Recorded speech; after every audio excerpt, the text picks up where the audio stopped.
Mevo Cloud. Power your digital future. Looking for a great hosting solution? Check our website for prices.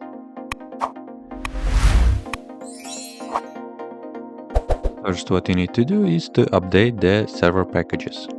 You can do this by the following command.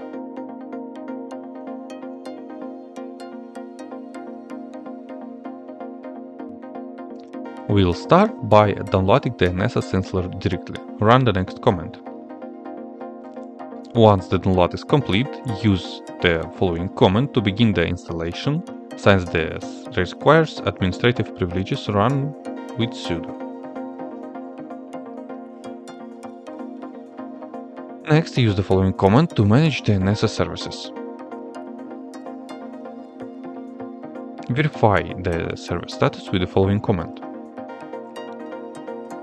Now go into your web browser and navigate to your server IP address with the following port. Don't forget to use the HTTPS for a secure connection. If you will encounter an SSL certificate warning, click Advance and proceed. Now you can start work with it. That's it. If you have any question, please leave them in comments.